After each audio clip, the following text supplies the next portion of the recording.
Hi there. On the bench today, I have got an APC Smart UPS 1500. This is a pretty cool unit. This is one of the more expensive ones, and it actually still works. It turns on, at the very least. And I wanted to take it apart today because I am very curious about what's inside. So the first thing I always do on these units is, if I can, I remove the batteries. So this one, the front comes off the front, and you've got to have it hanging over the edge kinda, so that you can wedge it off. There you go. And that opens up a space for two screws to be undone. Okay, screws undone. And then we can take the batteries out. Watch your fingers. This does pose a pinch hazard, specifically for my pinky finger. Can't really see it, but it sucks. So let's see if we can pull this out. And the batteries are not swollen. Oh, nearly dropped that. That's funny. Batteries are not swollen, so they came right out. I have seen videos where these batteries have swollen up to proportions that lock it inside the casing. I am lucky that hasn't happened with this. Also, yeah, be careful about the batteries. They're stupid heavy. So I'll just take these out and come back. Okay, I've got the batteries out. I like the use of the Anderson connector. That's good. They're decent current. I think they're made for 50 amps. Sorry for the focus, but yeah. And the wires seem sufficient. It's a 24 volt setup, obviously, so if I wanted to use this as a UPS, I could go in and replace the batteries. They're just screw terminals, really.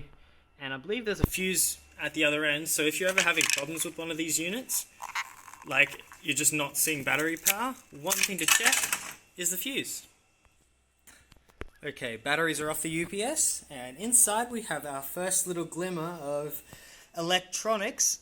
We've got our wires going in there from the back, from the, what was that connector? Anderson connector, and I assume the transformer, fans, whatever else will be back there. So let's have a look.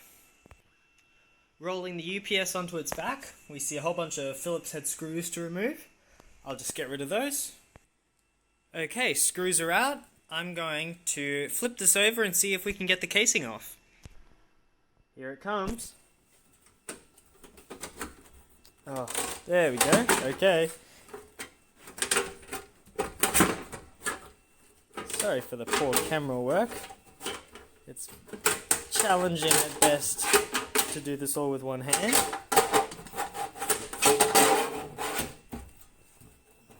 Okay.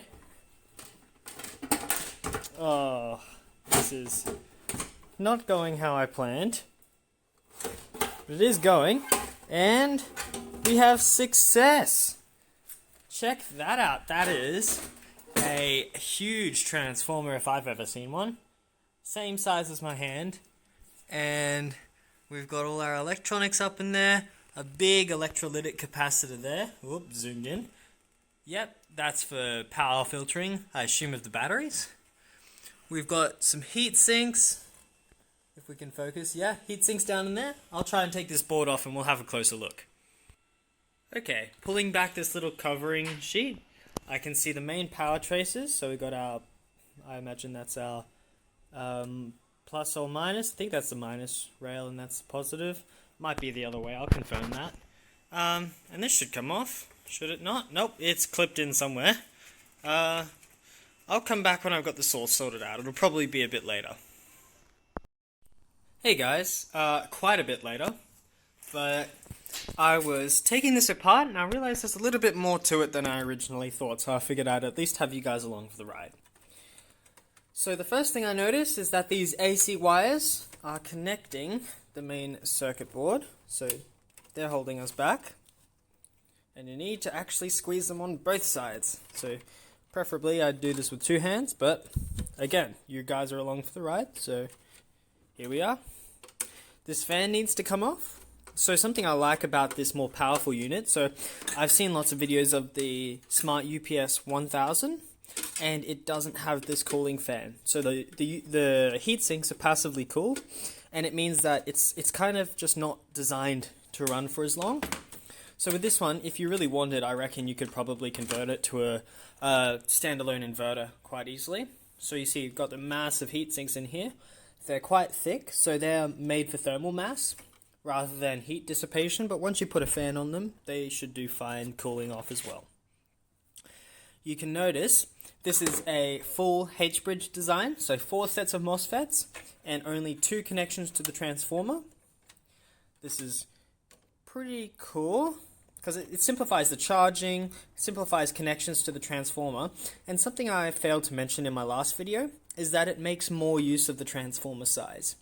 Because with a center tapped system that sends current either through one half of the winding or the other, you're only ever using half of the winding, so you're really not making the most out of the copper within your transformer. So I like this design better. It is more complicated, but you need it for sine wave units, and this is definitely a sine wave unit. These APC systems, the higher end ones generally are all sine wave. Here we go. So we got some plugs at the side here as well. So I'm undoing those. Whoop-a-doo, whoop-a-doo, scoop-a-doo. Apologies for that. Here we go. Lots of plugs to undo. It's good to have this video as well for myself. This will help me put it all back together. Just getting that last plug undone. Okay, look at that. So we got a microcontroller based system. So we got a daughter board here. I imagine that has something to do with display or the controller itself. I'm not sure. We've got our main processor here, I'd imagine. An annoying little beeper. People don't generally just remove those. They're just really annoying. A bunch of SMD integrated circuits. What else? An interesting little couple of devices here. They're actually heat sinked to the circuit board, so you can see they've removed some of the covering on the PCB so that it heat sinks better. And let's see here. So we got our main power wires. Let's have a look. Where are these located? Okay, so I was right. I think I was right. In that the outer side is the negative and the inner side is positive. That's cool. What else have we got? Yeah. Okay. We have some more connectors over here. Just see those there. This system is good because most of these connectors you can just kind of pull out, and so that makes it nice and easy to take apart, which is good. Good for me because I am curious about this stuff. Okay, that one is a little bit more challenging to take out. I probably won't do that just with one hand. So that kind of completes the disassembly. Let's have a look at these MOSFETs. Oh, cut up my hand, but that's okay. Let's have a look here. P5270. P527D. I'll have a look at what those are and get back to you. Okay, so it turns out, after a little bit of a wild goose chase, that I was looking at the wrong number. We've got to look at the top one, which is 94-4311, and these are 55 volt 98 amp MOSFETs. So there's 2 of them in parallel. So you got, what is it? It's 100 and... No, it's... Okay, I can't do maths right now. It's 190 something. 196 maybe. And that's plenty of current. So for this big system, we're looking at 1500 watts. At 24 volts, we're looking at maybe... it'll be 60-70 amps. So that's plenty. They're well overrated. Now, you can see in the board there is space for more, so I imagine in some of the more powerful units, I don't know if there is, or maybe there's an extended runtime unit, but they'd probably add the extras in, and that would just increase the power capability and also decrease the amount of heat produced for the same load. One other interesting thing, look how tall this capacitor is. It's actually really big.